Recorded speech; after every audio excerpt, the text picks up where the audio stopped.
따라 하실래요? 그리스도인으로 못 풀기?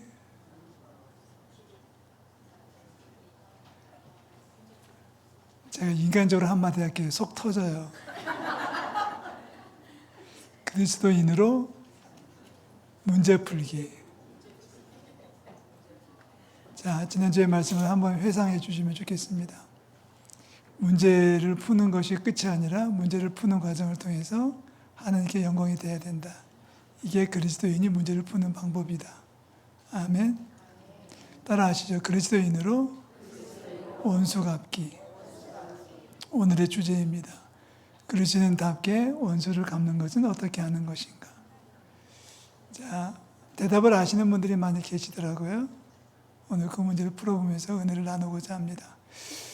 얼마 전에 한 달쯤 된 것 같아요. 영화를 집에서 봤어요. TV를 통해서 영화를 봤는데 한 20분 봤나 15분 봤나 짧게 보고 나니까 앞뒤는 잘 모르겠는데 제가 본 내용은 그렇습니다. 어떤 두 남녀가 결혼을 준비하고 있어요. 한 주간 남겨놓고 있는데 그만 남자가 외도를 했어요.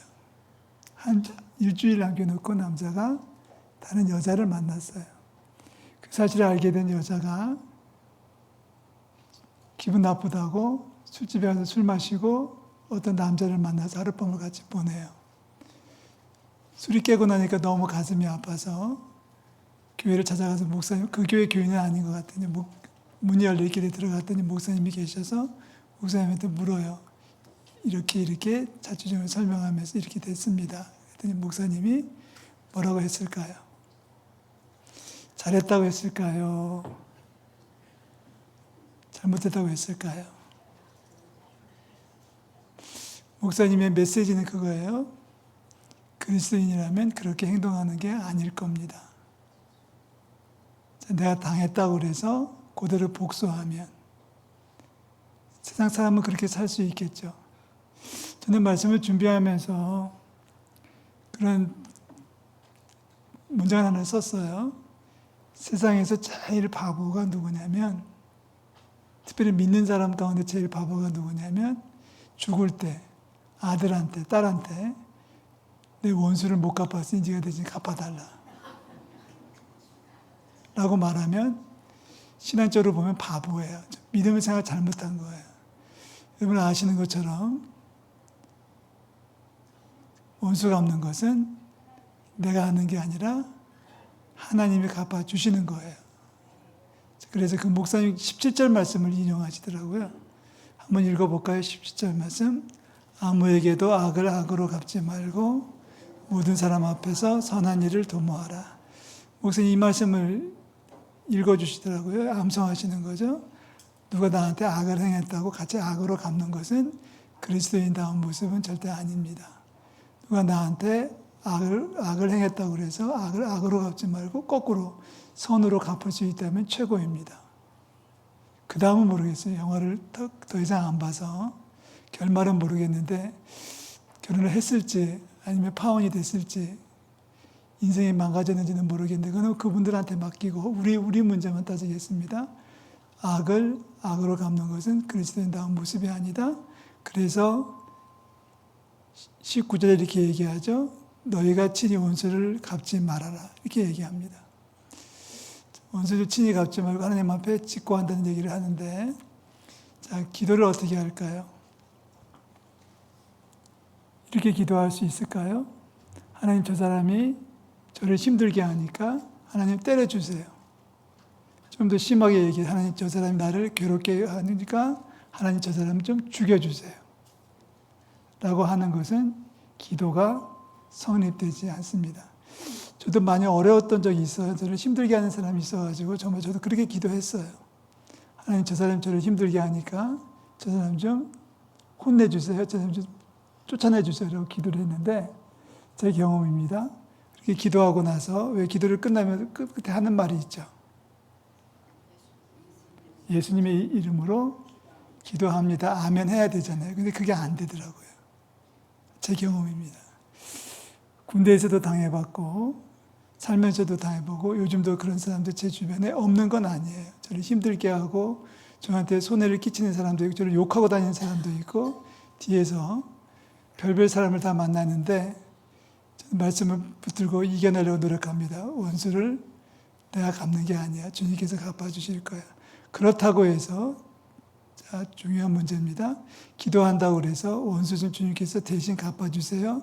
쟤 좀 때려주세요. 쟤 좀 죽여주세요라고 말하는 것은 아니에요. 그건 아닙니다. 저희 아파트에 조금 괴팍스러운 여자분이 한 번 사셨는데 그분 만나는 게 무서워서 도망 다녔어요. 결혼부터 얘기하면 이사 가셨어요.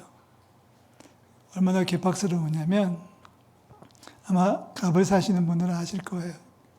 한여름에도 부츠 신고 다니고 그러면서 이제 한 번도 만났는데 저한테 그런 얘기를 해요. 아저씨라 저를 부르거든요. 그분을 엘리베이터에서 만나면 저는 정말 싫어요. 무서워서 도망 다니는데 한 번은 마주쳤는데 저한테 이렇게 질문해요. 아저씨 돈 잘 벌어요? 그분한테 들었던 질문 가운데 몇 개를 제가 지금 기억한다면 하나는 그거였고 또 하나는 아저씨 우리 남편 왜 그래요? 혼내주세요. 말을 하면 대꾸를 하면 쫓아올 것 같아서 대꾸를 못해요. 그러면 내리면서 한마디 합니다. 본 사람이 대꾸도 안 해. 그래서 저는 그렇게 기도까지는 못하더라도 기대를 했어요. 저 아줌마 이사 안 가나? 그래도 이사짐 센터 가서 짐을 치러 가더라고요. 요즘은 보고 싶어져요. 말씀을 준비하면서 느끼는 것은 요즘 다시 만나면 안부도 묻고 차도 한잔 대접하고 또 축복 기도도 할 것 같아요. 혼자 있을 때 기도는 해요. 지난번에 2번 기도했어요. 그분 어디 갔는지 잘 살게 하시고. 당시로서는 힘들었어요. 사람이 만나는 게 얼마나 무서운지. 여러분 사람이 제일 무서워요? 강아지 안 무서워요? 사람이 무서워요? 자, 원수 갚는 것은 주께 있다. 우리가 기도하는 것은 무슨 기도하냐면 그 사람이 잘 되기를 위해서 기도하는 겁니다. 아멘. 그 사람이 원수가 잘 되기를 위해서 기도하는 거예요. 자, 우리 그런 말씀을 하죠. 원수 갚는 것은 내게 있다. 내가 갚아준다라고 말씀하셨는데 20절 말씀 한 번 더 읽겠습니다. 내 원수가 줄이거든 먹이고 목마르거든 마시게 하라. 그리함으로 내가 숯불을 그 머리에 쌓아 놓으리라. 아멘. 자, 원수 갚는 그리스도인다운 방법의 두 번째 문제입니다. 첫 번째는 직접 갚지 말고 하나님한테 기도해라. 기도할 때 저주하는 기도하지 말고 그를 축복하는 기도해라. 그럼 주님께서 들어주실 줄로 믿는다. 이게 첫 번째라면 두 번째는 원수가 배고파하면 먹을 것을 제공하고 목이 말라 하면 마실 것을 줘라. 그렇게 하는 것은 그 원수의 머리에 숯불을 쌓아놓는 것과 똑같다. 이 말씀은 잠언 25장 말씀을 인용하신 건데요. 이 말씀은 조금 배경을 이해하시면 좋겠습니다. 어떤 분이 이렇게 이해하더라고요.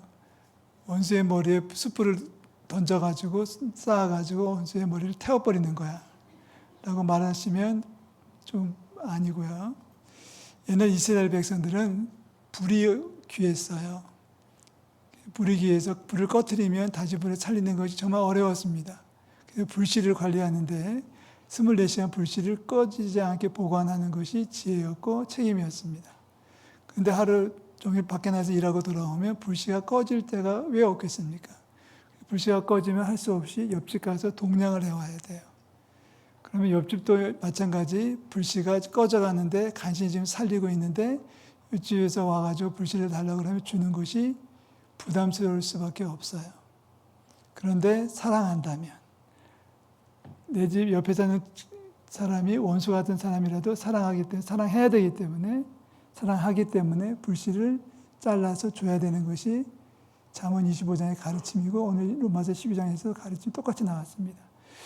원수가 배고파하면 먹을 것이죠. 아니 굶어 죽게 만들어야지라고 말하는 게 아니라 목말라 죽여야지 하는 게 그거는 세상적인 방법이고 보복하고 복수하는 건 세상적인 방법이고 그리스도인의 방법은 배고프면 먹을 것을 공개하고 목이 마르면 마실 것을 줘라.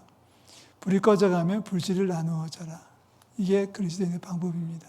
근데 불씨를 받아가는 방법이 좀 좋지 않아가지고 뭐 마땅한 그릇이 없잖아요.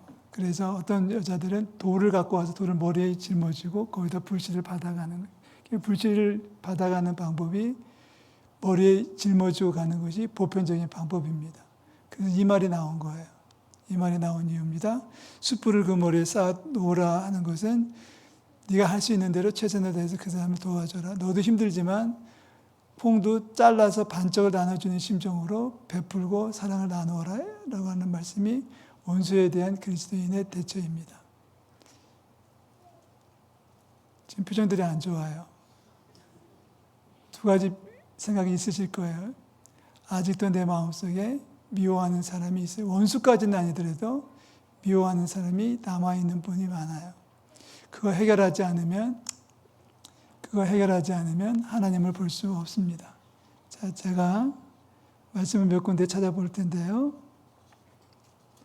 예수님께서 하신 말씀이죠. 마태복음 5장 43절, 44절 말씀입니다. 띄워놓고 제가 볼게요. 구약에서는 이렇게 얘기했어요. 구약에서는 원수는 미워해. 그리고 너를 사랑하는 사람은 사랑해야 돼. 너하고 마음이 맞는 친구랑 친하게 지내. 이게 구약의 가르침이었다면 예수님은 산상수훈에서 반대로 얘기하시는 거죠. 나는 너희에게 말하는데 원수를 사랑하며. 자, 43절은 원수를 네모네모 미워하고 44절은 원수를 사랑하고 너를 받게 하는 자를 위해서 축복해 줘야 돼. 여기서 기도는 축복 기도입니다.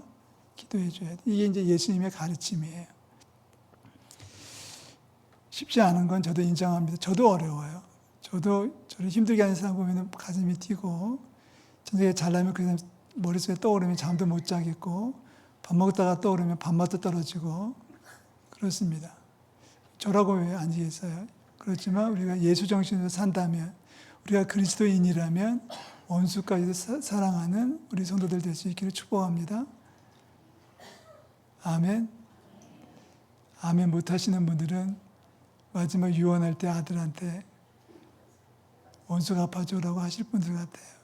이걸 해결하지 않으면 안 된다는 것을 기억해 주시면 좋겠습니다. 자, 18절 말씀 한번 읽을까요?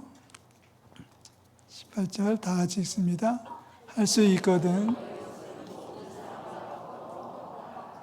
이 말씀 꼭 외우십시오.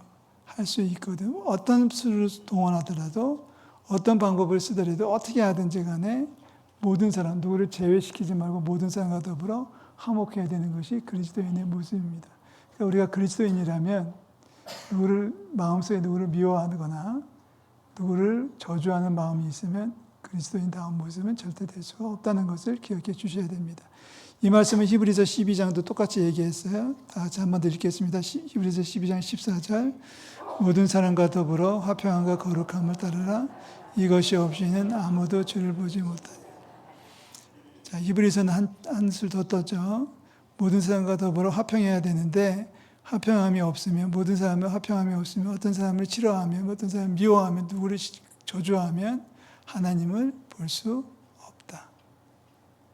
저는 우리 성도들이 한 번도 예외 없이 하나님을 만나고 하나님을 뵐 수 있기를 축복합니다.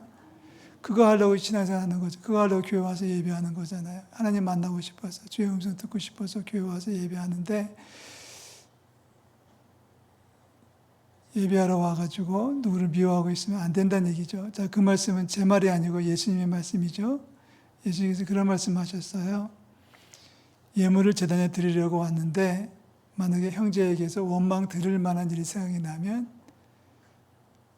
멈추고 가서 화해하고 돌아와서 예물을 드려라. 순서가 정확히 나왔습니다. 예배하러 왔는데 누구하고 안 좋은 관계에 빠져 있는 것이 생각이 나면 예배하지 말고 빨리 가서 화해하고 다시 와서 예배해라. 이 말을 아멘하고 그대로 순종하면 여기서 절반은 가셔야 될 것 같아요. 자, 이번 한 주간의 과제입니다. 정말 이번 한 주간의 중요한 과제는 내 마음속에 부담스러워하는 사람, 미워하는 사람과 관계를 회복하는 저와 여러분들 되시기를 축원합니다. 자, 관계 회복하는 방법이 있다면 위해서 기도하는 거예요. 그분을 위해서 기도해 주시고 그분을 만나게 되면 용서도 해주지만 용서도 구하고 그리고 화해해서 화목해서 주님의 얼굴을 볼 수 있는 그런 우리 성도들 될 수 있기를 축원합니다. 원수를 사랑하며 너희를 박해하는 자를 위해서 기도하는 은찬 공동체가 될 수 있기를 축복합니다. 좋은 건 그거죠. 제일 좋은 건 그거죠. 원수가 없는 게 제일 좋은 거예요. 원수를 사랑하기 싫으시면 원수를 맺지 않으시면 돼요.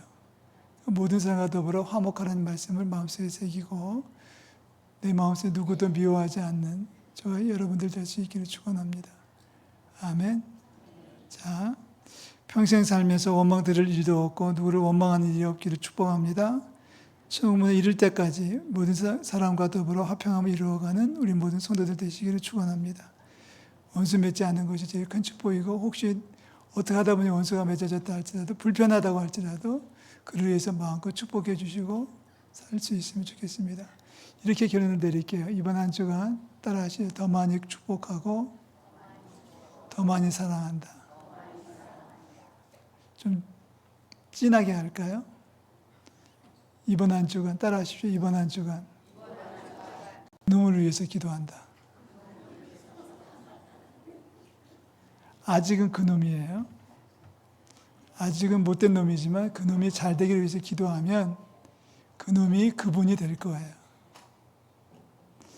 이번 한 주간 허투루 보내지 마시기를 축복합니다.